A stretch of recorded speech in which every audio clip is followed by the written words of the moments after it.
Hello students, मैं अंजलि पयाल स्वागत करती हूँ आपका आईसीटी वर्चुअल क्लास में। कैसे हैं आप सब लोग? उम्मीद करती हूँ आप सब लोग अच्छे होंगे और अपनी लाइफ में बहुत बेहतर कुछ कर रहे होंगे। आज हम बात कर रहे हैं क्लास 10th के साइंस की, जिसमें हमारा चैप्टर 4 चल रहा है, carbon and its compound. Carbon एवं उसके यौगिकों के बारे में हम लोग यहाँ पर पढ़ रहे हैं। ओके, तो होपफुली जितना आपको लास्ट सेशन में पढ़ाया गया था वो आपने रिवाइज किया होगा। हमने लास्ट सेशन में रासायनिक गुणों की बात की थी, आपके कार्बन और उसके कंपाउंड्स की, जिसमें हम 4 गुणों को देख रहे थे: combustion reaction, oxidation reaction, addition reaction और सब्स्टिट्यूशन रिएक्शन। ठीक है, ये वाली रिएक्शंस हम किसकी देख रहे हैं? कार्बन और उसके यौगिकों की देख रहे हैं। ओके, चलिए, तो कंबशन रिएक्शन में दहन हो रहा था और दहन में आपका कार्बन डाइऑक्साइड गैस निकल रही थी। कुछ कार्बनिक यौगिकों से आपका वाटर भी प्रोड्यूस होता है और साथ में आपका हीट एंड लाइट प्रोड्यूस होती है। ओके, फिर हमने ऑक्सीडेशन रिएक्शन यानी कि ऑक्सीकरण अभिक्रिया की बात की कि वहां पर ऑक्सीजन से कंबाइन हो करके अलग अलग प्रोडक्ट बनते हैं, या आप क्या कहते हैं कि कुछ कंपाउंड ऐसे होते हैं जो आपके उस अभिकारक को, कि उस कार्बनिक यौगिक को ऑक्सीजन देते हैं, तो उनको क्या कहा जा रहा था? ऑक्सीडाइजिंग रिएजेंट कहा जा रहा था। यहाँ पर हमने एसिडिफाइड आपका पोटेशियम डाइक्रोमेट देखा और एल्केलाइन आपका पोटेशियम परमैंगनेट देखा, जो ऑक्सीडाइजिंग एजेंट होते हैं। ओके, एडिशन रिएक्शन की बात की यानी संकलन अभिक्रिया। संकलन अभिक्रिया आपका कहती है कि अब जो आपका ऑर्गेनिक कंपाउंड है उसमें कोई अन्य ग्रुप जुड़ेगा और फिर आपका नया प्रोडक्ट बनेगा। ठीक है, अभी आपका जो कंपाउंड होगा यानी कि कार्बनिक यौगिक जो आपका होगा वो कैसा होना चाहिए? तो वो हमने कहा था कि अनसैचुरेटेड होगा। तो उस पे क्या होंगी? अन्य कोई ग्रुप जुड़ सकता है और जुड़ने के बाद आपका नया प्रोडक्ट बना देगा। ओके, और फिर हमने क्या कहा था कि असंतृप्त अनसैचुरेटेड हाइड्रोकार्बन का एडिशन हो रहा है और वहीं पर असंतृप्त से संतृप्त बन रहा है, यानी कि अनसैचुरेशन में कमी आ रही है जब भी आपका एडिशन रिएक्शन होगी। क्लियर है? चलिए, आज हम बात करेंगे अपना फोर्थ जो हमारी रिएक्शन है, यानी कि सब्स्टिट्यूशन रिएक्शन, जिसे हम क्या कहते हैं? प्रतिस्थापन अभिक्रिया।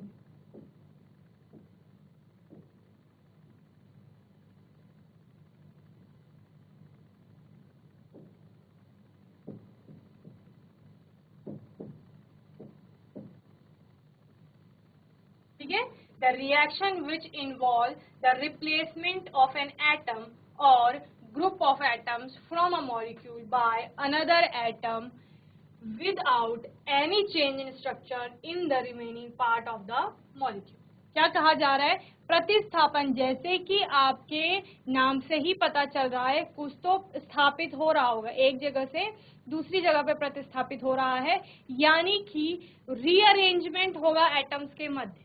ठीक है, और रीअरेंजमेंट किस प्रकार होगा कि आपका जैसे कोई कार्बनिक यौगिक है और कार्बनिक यौगिक के साथ किसी की आप अभिक्रिया करा रहे हैं, तो क्या होगा? सैचुरेटेड कंपाउंड में आप क्या कहते हैं? सैचुरेटेड कंपाउंड में एडिशन रिएक्शन नहीं होती है, यानी कि संकलन अभिक्रिया वहां पर नहीं हो रही है, कोई नया ग्रुप नहीं जुड़ पा रहा है। लेकिन ये पॉसिबल है कि नया ग्रुप ना जुड़े, लेकिन वहां से कोई ग्रुप प्रतिस्थापित हो जाए, कोई एटम प्रतिस्थापित हो जाए और उसके स्थान पर कोई और आ जाए। ठीक है, समझिए, हमारे पास आपका सैचुरेटेड में सपोज मीथेन है। ठीक है, मीथेन का कार्बन अलग अलग हाइड्रोजन के परमाणुओं से जुड़ता है। ठीक है, तो ये आपका एडिशन रिएक्शन तो नहीं देता, यानी कि संकलन अभिक्रिया नहीं करेगा।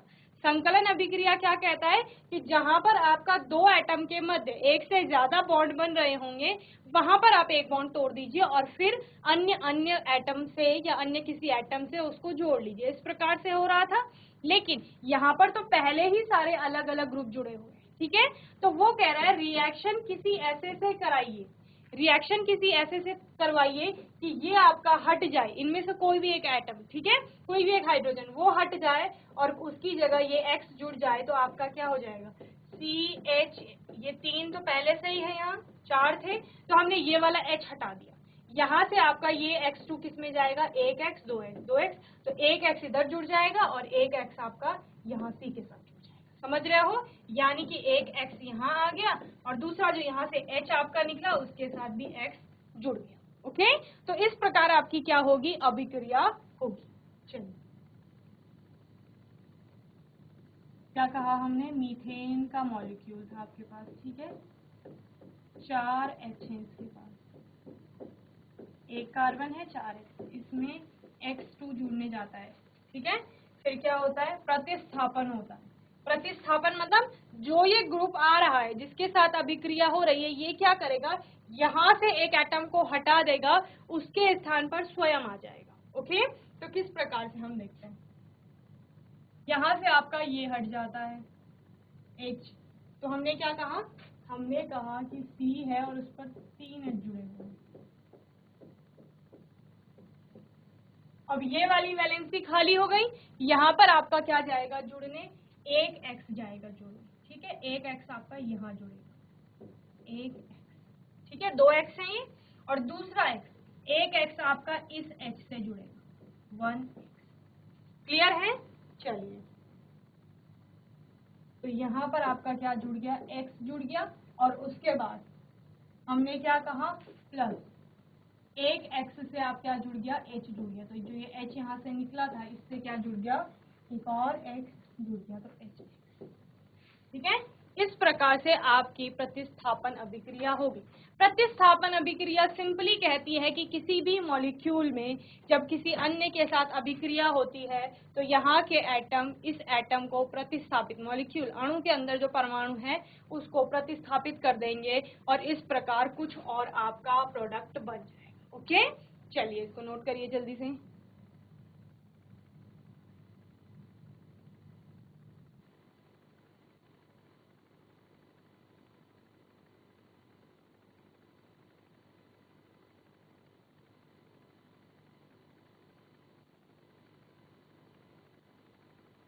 चलिए, X2 हम हेलोजन के लिए लेते हैं, लास्ट सेशन में मैंने आपको बताया था, तो यहाँ पर X की स्थान पर आप ले लेते हैं Cl, ठीक है। और आप क्या पढ़ते हैं, एग्जाम्पल भी है आपकी बुक का, कि जब आप कोई भी हाइड्रोकार्बन जो है आपका, ठीक है, क्या कह रहे हैं, कोई भी हाइड्रोकार्बन है और वो हाइड्रोकार्बन सूर्य के प्रकाश की उपस्थिति में, ये हाइड्रोकार्बन है, हाइड्रोजन और कार्बन से बना हुआ एक यौगिक है, तो आपका ये जो हाइड्रोकार्बन होगा ये सूर्य की उपस्थिति, सूर्य के प्रकाश की उपस्थिति में, इन प्रेजेंस ऑफ सनलाइट, सूर्य के प्रकाश की उपस्थिति में क्लोरीन से अभिक्रिया करता है, तो ये संकलन अभिक्रिया देता है। संकलन यानी संकलन होता है क्लोरीन का, क्लोरीन जुड़ने जाती है, लेकिन अभिक्रिया किस प्रकार की होगी, प्रतिस्थापन की होगी। क्यों, क्योंकि क्लोरीन का वो एटम यहाँ से इस हाइड्रोजन को क्या कर देता है, प्रतिस्थापित कर देता है। तो यहाँ पर हम क्या लेते हैं, यहाँ पर हम क्लोरीन लेते हैं, Cl2, क्या है यहाँ पर, सूर्य के प्रकाश की उपस्थिति में।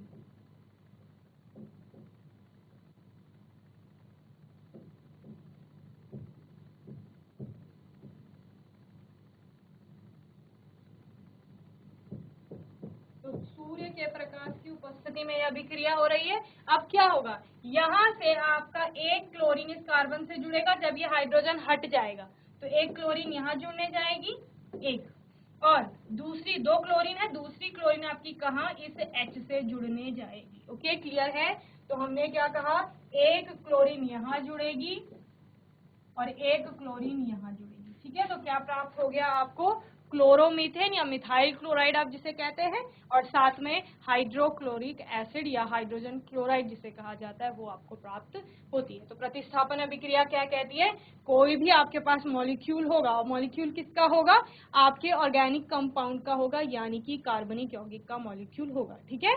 और उसमें क्या होगा, उसमें जो भी दूसरा रिएजेंट आ रहा है वो क्या करेगा, इस हाइड्रोकार्बन से किसी भी एटम को प्रतिस्थापित कर देगा। जैसे आप इस पेन को उठा करके यहाँ से यहाँ रख दीजिए और फिर उसकी जगह पर कोई और चीज रख दीजिए, तो यही हो रहा है, इस हाइड्रोजन एटम को उठा करके वो अलग कर रहा है और वहां पर स्वयं का एक एटम जा रहा है उसका, क्लोरीन का, ओके। और दूसरी क्लोरीन इसी हाइड्रोजन के साथ, जो ये अलग हुई है ना, ये अलग इस प्रकार हुई है, तो इसके साथ क्या बना लेगा, Cl के साथ बॉन्डिंग करके हाइड्रोजन क्लोराइड बना लेगा। क्लियर है, चलिए आगे पढ़ते हैं।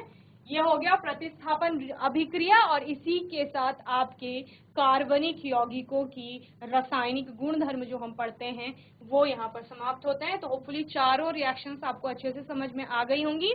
पहली रिएक्शन कंबशन यानी कि दहन, ऑक्सीजन की प्रेजेंस में जलने की प्रक्रिया हो रही है। जब भी जलने की प्रक्रिया होगी कार्बन डाइऑक्साइड निकलेगी, साथ में हीट और बहुत ज्यादा मात्रा में लाइट प्रोड्यूस होगी, और आप क्या कहते हैं ऑर्गेनिक कंपाउंड्स के केसेस में H2O का मॉलिक्यूल। दूसरा हमने क्या देखा था, दूसरा हमने कहा ऑक्सीडेशन अभिक्रिया, ऑक्सीडेशन रिएक्शन। तो ऑक्सीकरण अभिक्रिया आपकी क्या कहती है कि वहां पर ऑक्सीजन के साथ आप जब किसी भी कंपाउंड की अभिक्रिया कराते हैं या फिर किसी कंपाउंड के साथ ऑक्सीजन जब जुड़ने जाती है तो उसको क्या कहा जाता है, आपका ऑक्सीकरण अभिक्रिया कहा जाता है। ठीक है, तो कभी कभी ऑक्सीजन डायरेक्ट न मिलकर के कोई कुछ कंपाउंड ऐसे होते हैं जो ऑक्सीजन देते हैं तो उनको ऑक्सीडाइजिंग एजेंट यानी कि आपका ऑक्सीकारक कहा जाता है। ओके, थर्ड आपने कहा एडिशन रिएक्शन, वहां पर नाम से ही पता चल रहा है एडिशन यानी कि जुड़ना हो रहा है, कोई अन्य कंपाउंड का एटम या फिर कोई अन्य हाइड्रोजन हो सकता है या फिर हेलोजन आपने जैसे पढ़ा, तो इस प्रकार से जुड़ने आएगा और इसी को क्या कहा जाएगा, एडिशन कहा जाएगा। एडिशन रिएक्शन आपका असंतृप्त हाइड्रोकार्बन का होता है जिसमें कि क्या आते हैं आपके एल्कीन और एल्काइन आते हैं। ठीक है, तो इसमें एक और पॉइंट पढ़ा जाता है कि आपका अनसैचुरेशन में कमी आती है, या तो असंतृप्त से संतृप्त होगा यानी डबल ट्रिपल बॉन्ड से सिंगल बॉन्ड बनेगा, या फिर आपका ट्रिपल बॉन्ड से डबल बॉन्ड बन रहा होगा। तो दोनों ही केसेस में क्या हो रहा है, अनसैचुरेशन में कमी आ रही है, तो वो देखा जाता है। दो एग्जाम्पल हमने देखे, हेलोजिनेशन और हाइड्रोजिनेशन। हाइड्रोजिनेशन का एग्जाम्पल क्या था कि जिस तरह से फैटी एसिड्स का क्या हो रहा है, हाइड्रोजिनेशन हो रहा है। ठीक है, और लास्ट है आपका सब्स्टिट्यूशन रिएक्शन, प्रतिस्थापन अभिक्रिया, जो कि हमने अभी पढ़ा है। ओके, तो इतना होपफुली आपको अच्छे से समझ में आ गया होगा। अब बात करते हैं कुछ कार्बनिक यौगिकों की जो मोस्टली यूज में आते हैं, केमिकल्स भी इनको कहा जाता है। इसमें आपका पहला है इथेनॉल, तो आपको पता चल रहा है कि इथेनॉल, नॉल, ऑल की साउंड आ रही है, OL लास्ट में है तो यानी कि ये अल्कोहल होगा एक। इसको आपका कॉमन नेम, ये तो इसका IUPAC नेम हो गया, कॉमन नेम इसका है इथाइल अल्कोहल। ठीक है, और इसका केमिकल फॉर्मूला होता है C2H5OH, या इसको आप क्या लिखते हैं CH3CH2OH। ठीक है, ये होता है इथाइल अल्कोहल। तो ये कैसा होता है, इसकी प्रॉपर्टीज पढ़िए। तो ये एक कलरलेस लिक्विड होता है, यानी कि आपका क्या होगा, रंगहीन द्रव होगा। ठीक है, किसी भी प्रकार का रंग इसमें नहीं होगा, और सॉल्युबल इन वाटर। अल्कोहल क्या होता है, पानी में घुलनशील होता है। ठीक है, पानी में विलय हो जाता है। And has a distinct smell and burning taste. क्या कह रहे हैं कि इसमें एक अजीब प्रकार की क्या होती है, सुगंध होती है या गंध होती है, और क्या होता है, जलता भी है, ये बर्निंग टेस्ट देता है। Okay, burning test. Its consumption in small quantities causes drunkenness and can be lethal. ठीक है, जब आप इसको कंज्यूम करते हैं ना, अल्कोहल लेते हैं, तो वो कैसा होता है, थोड़ा अलग प्रकार से क्या होता है, लीथल होता है, या आप क्या कहेंगे, ड्रंकनेस होता है। ओके, ये हम इसकी प्रॉपर्टीज में पढ़ते हैं। उसके बाद आपका आता है ethanoic acid. Ethanoic acid carboxylic acid के अंतर्गत आता है। ठीक है,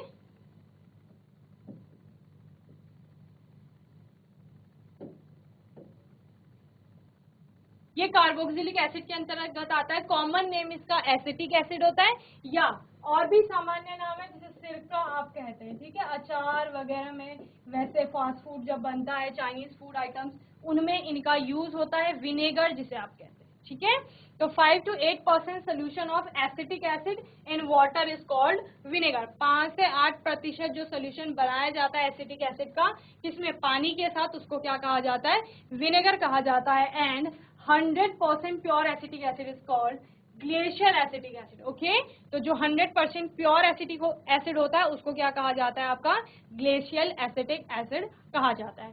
because it has melting point 290 Kelvin and freezes forming glacier like crystals। Okay, इसका जो मेल्टिंग पॉइंट होता है वो 290 केल्विन होता है। कौन से वाले का, ग्लेशियल एसिटिक एसिड की बात कर रहे हैं। और फ्रीज किस प्रकार से होता है, जमता किस प्रकार है, जब ग्लेशियल के समान, और क्या बनाता है, जैसे क्रिस्टल्स होते हैं ना, उस प्रकार से। इसीलिए इसको क्या कहा जाता है, ग्लेशियल एसिटिक एसिड भी कहा जाता है। ओके, जल्दी से पहले इथेनॉल के बारे में नोट करेंगे, फिर हम आगे इथेनॉइक एसिड के बारे में नोट करेंगे। ओके, एक दो रिएक्शन भी हम इथेनॉल की यहाँ पर देखेंगे।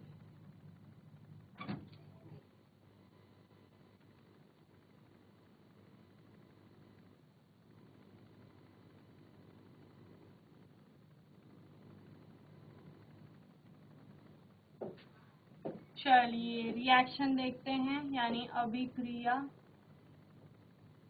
किसकी, अल्कोहल की। पहली है विद Na, यानी कि सोडियम के साथ। Na पता है आपको क्या होता है, सोडियम होता है, ठीक है।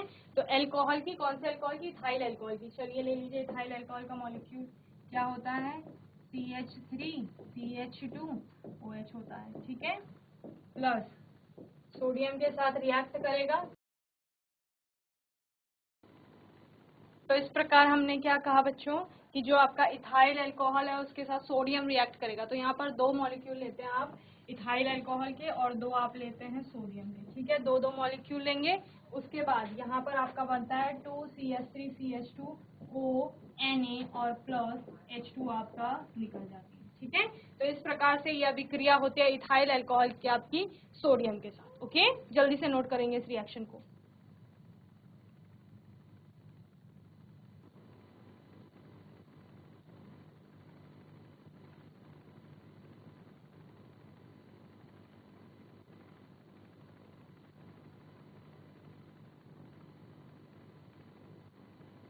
चलिए नेक्स्ट रिएक्शन देखते हैं। नेक्स्ट रिएक्शन है आपकी सेकेंड, टू प्रोड्यूस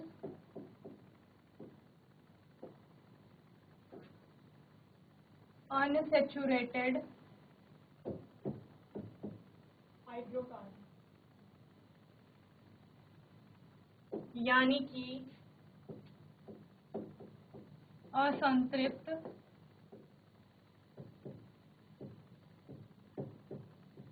हाइड्रोकार्बन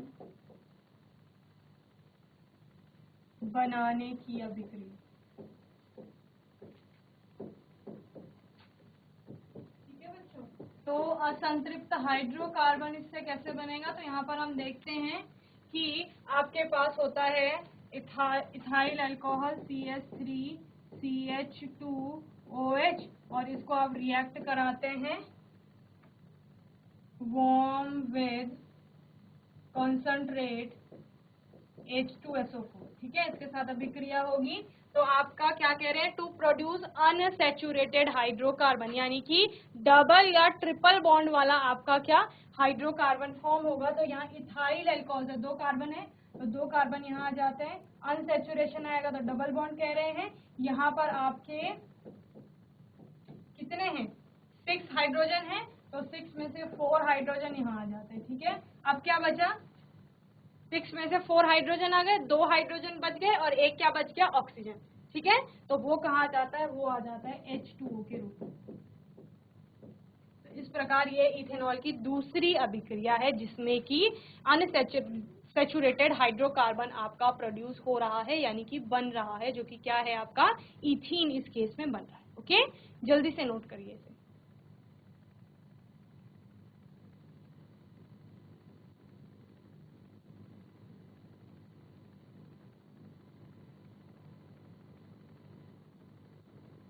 चलिए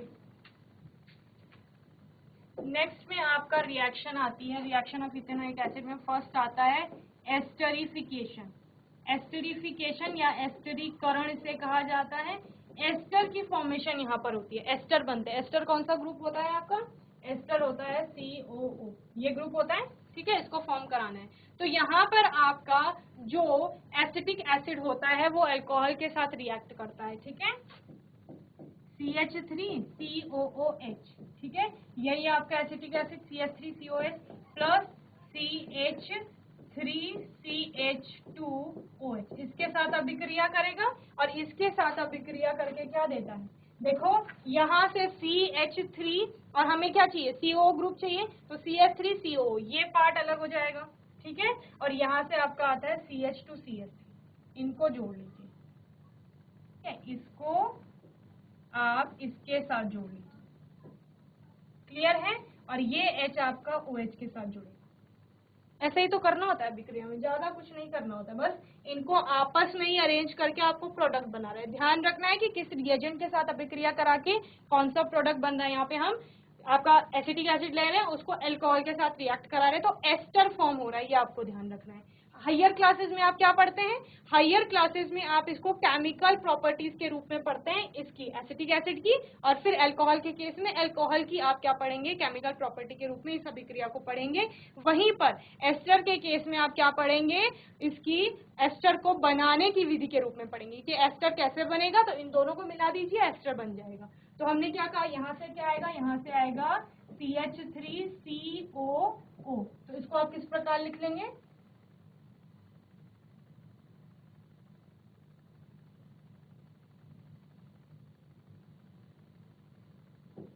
C double bond O single bond O, उसके बाद यहाँ क्या जुड़ेगा, ये CH2 और CH3 जुड़ेगा, जोड़ लीजिए CH2 और CH, ठीक है। और बाकी क्या बच गया आपका, OH और H, OH और H यानी कि 2 हाइड्रोजन और 1 ऑक्सीजन, तो क्या हो गया आपका H2।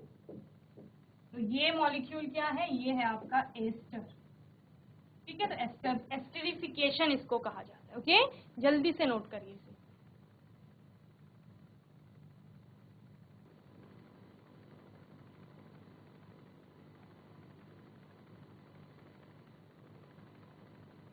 चलिए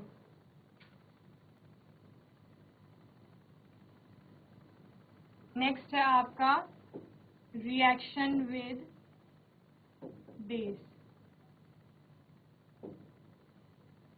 बेस क्या है आपका, क्षारक या क्षार जिसे आप कहते हैं।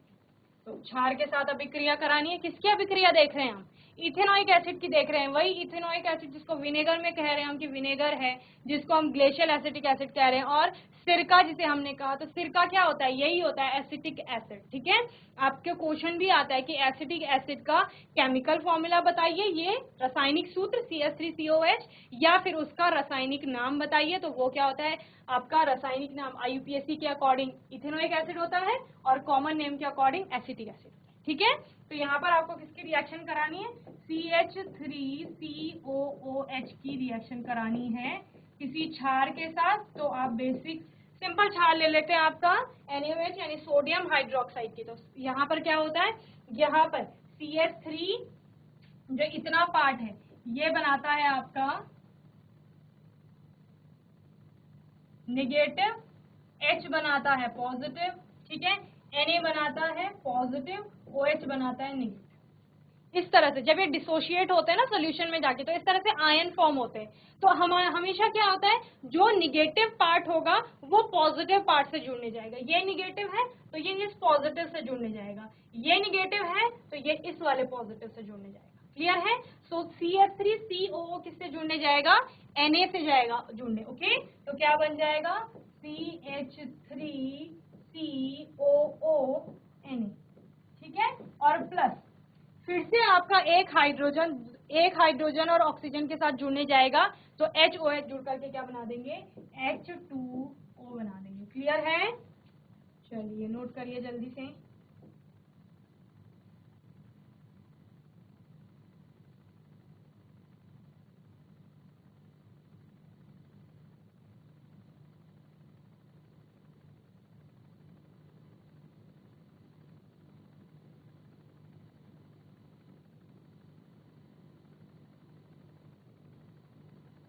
यहाँ पर मैं अलग अलग कलर से उनको दिखा रही हूँ।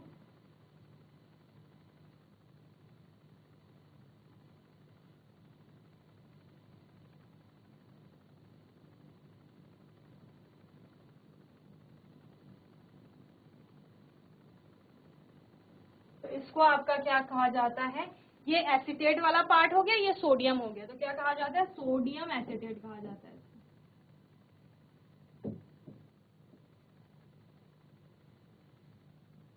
ओके, चलिए नोट करिए अभी क्रिया जल्दी से।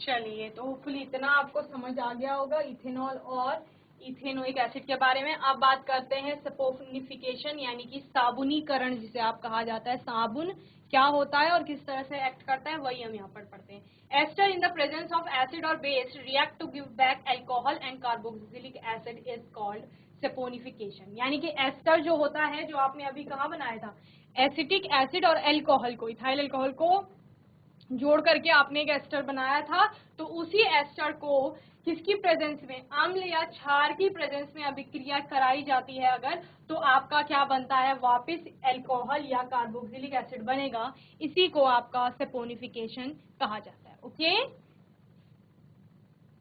सोप एंड डिटर्जेंट्स क्या होते हैं आपके, साबुन क्या होता है और डिटर्जेंट क्या होता है, एक पाउडर फॉर्म में होता है, एक केक के रूप में होता है, ठीक है। तो soaps and synthetic detergent, soaps and detergents are substance used for cleaning, ठीक है। सफाई के लिए आप यूज करते हैं साबुन को भी और डिटर्जेंट को भी। ओके, सोप्स आर सोडियम और potassium salt of higher fatty acid such as oleic acid. साबुन क्या होता है आपका, सोडियम और पोटेशियम के सॉल्ट होते हैं। These acids are present in form of their esters, ये एसिड अपने एस्टर के रूप में यहाँ प्रेजेंट होते हैं with along with glycerol. Glycerol क्या है आपका, अल्कोहल कंटेनिंग 3 हाइड्रोक्सिल ग्रुप, उसको क्या कहा जाता है, ग्लिसरॉल कहा जाता है। किसी भी अल्कोहल में जब 3 हाइड्रोक्सिल ग्रुप होंगे, 3 OH दिख रहे होंगे, तो that is glycerol. Okay, these esters called glycerides are present in fats and oil of animal and vegetable origin. Okay, तो ये आपका क्या होता है, सोप होता है। और एंड प्रिपरेशन ऑफ सोप की बात करेंगे तो व्हेन एन ऑयल और फैट, जब किसी तेल को या वसा को क्या किया जाता है, is treated with sodium hydroxide solution, sodium hydroxide के सोल्यूशन के साथ मिलाया जाता है, it's get converted to sodium salt, ये किसमें बदल जाता है, सोडियम के लवणों में बदल जाता है, of the acid and glycerol, ठीक है। The reaction is known as saponification, यानी साबुन का निर्माण किया जा रहा है और उसी को आपका क्या कहा जा रहा है, उसी को सपोनिफिकेशन कहा जा रहा है, ठीक है। तो सिंपल यहाँ पर सोप के बारे में आप पढ़ते हैं, डिटर्जेंट, केमिकली डिटर्जेंट और sodium salt of sulphonic acid, that is detergent contain a sulphonic acid group SO3H, तो ये इसमें एक्स्ट्रा है सोप से अलावा, instead of a carboxylic acid group COH on one end of the hydrocarbon. तो आपके पास cleaning action पूछा जाता है इसका, तो साबुन का कुछ इस तरह का आपको स्ट्रक्चर देखने को मिलता है जब सोप की बात करते हैं। यहाँ पर माइसेल्स फॉर्म होते हैं या मिशेल जिसे आप कहते हैं, तो उसका एक हेड होता है, एक टेल होता है। हेड को आप क्या बोलते हैं कि hydrophilic part of soap molecule that is soluble in water. Okay, तो ये वाला पार्ट क्या होता है, सॉल्युबल होता है, यानी विलेय होता है जल के साथ, तो इसीलिए इसको क्या कहते हैं, हाइड्रोफिलिक या जल रागी सिरा, ठीक है, हेड भी कहते हैं हेड। ओके, और दूसरा क्या होता है, दूसरी ये टेल होती है इसकी पूंछ, जिसको hydrophobic part of soap molecule, and we can say this part is soluble और डिसॉल्व इन हाइड्रोकार्बन। तो ये क्या हो जाता है, विलेय होता है, लेकिन किसमें, हाइड्रोकार्बन। इसको हमने क्या कहा, ये पानी के साथ घुल जाएगा, लेकिन ये दूसरा सिरा इस तरीके का है ना, तो ये वाले को क्या बोल रहे हैं हम, सिरा बोल रहे हैं, हेड, और इसको हम टेल कह रहे हैं। तो हेड को क्या बोला हमने, हाइड्रोफिलिक पार्ट का, यानी कि जल रागी सिरा, और ये जो टेल है इसको क्या कहा, जल विरागी सिरा हम इसको कहते हैं, ठीक है। तो ये आपका क्या हो गया, विलय हो गया हाइड्रोकार्बन के साथ, क्योंकि पानी में विलय नहीं है तो इसको जल विरागी हम कह रहे हैं। ओके,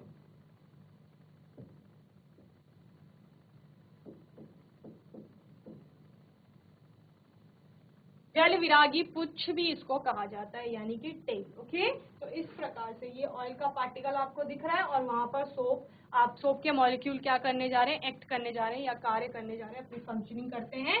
तो cleaning action of detergent is considered to be more effective than a soap, साबुन की तुलना में डिटर्जेंट से क्लीनिंग एक्शन ज्यादा इफेक्टिव होती है या उसको कंसीडर किया जाता है।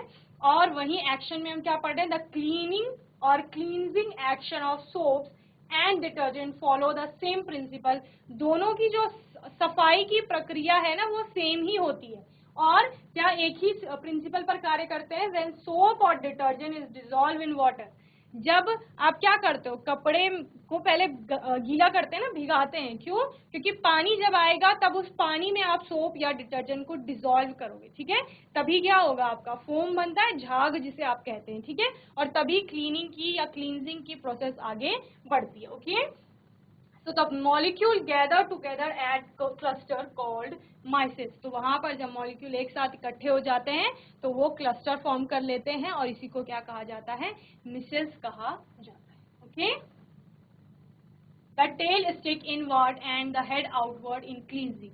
यही हम देख रहे हैं कि जो टेल है, पूंछ है, वो ये ऑयल पार्टिकल है। ऑयल मतलब जो भी डर्ट वगैरह होगी कपड़े में, ठीक है, ये येलो कलर का पार्ट है। तो इसमें सोप के मॉलिक्यूल का जो क्या होगा, टेल वाला पार्ट होगा, वो अंदर को जाएगा, सिरा ऊपर की तरफ रहता है, ये बोल रहे हैं, ठीक है। In cleansing the hydrocarbon tail attaches itself to oily dirt. जो भी वहां पर गंदगी है, तो जो पीछे वाला सिरा है, जिसको हम क्या कह रहे हैं, जल विरागी, वो अंदर की तरफ को होता है या ऑयल डर्ट से अटैच हो जाता है, ठीक है। When water is agitated, the oily dirt tends to lift off from the dirt surface and dissociate into fragments. This gives an opportunity to other tail to stick to oil. The solution now contains small globules of oil surrounded by detergent molecules. The negatively charged head present in water prevent the small globules from coming together and form aggregates. Thus, the oil dirt is removed from the object. क्या कहा जा रहा है कि ये जो आपके सिरे हैं ना, ये अंदर आ रहे हैं, ठीक है, ऑयल में। फिर क्या होगा, ये अपने साथ जब फिर पानी इसमें डाला जाएगा और ये जो सिरे हैं या ऑयल के साथ जो जुड़े हुए क्या है, सोप के मॉलिक्यूल हैं, ये यहाँ से हट जाएगा, फिर दूसरा सोप का मॉलिक्यूल आएगा। तो इस प्रकार से आपकी पूरी क्लींजिंग की प्रोसेस चलेगी, जिसमें कि धीरे धीरे करके जो ये डर्ट है ये इसको अपने साथ ले जाएंगे। ओके, समझ रहे हैं? तो इस प्रकार से मिश्रल के बारे में आप पढ़ते हैं, सपोनिफिकेशन के बारे में पढ़ते हैं। ओके, तो इसी टॉपिक के साथ आपका ये चैप्टर समाप्त होता है। होपफुली आपको अच्छे से ये चैप्टर समझ में आया होगा। कोई टॉपिक, किसी भी क्वेश्चन में डाउट होगा तो आप आने वाले सेशन में पूछ लेंगे। तब तक आपको चैप्टर को अच्छे से रिवाइज करना है। आने वाले सेशन में हम क्वेश्चन आंसर्स लेके चलेंगे और तब तक के लिए आईसीटी वर्चुअल क्लास से जुड़ने के लिए धन्यवाद।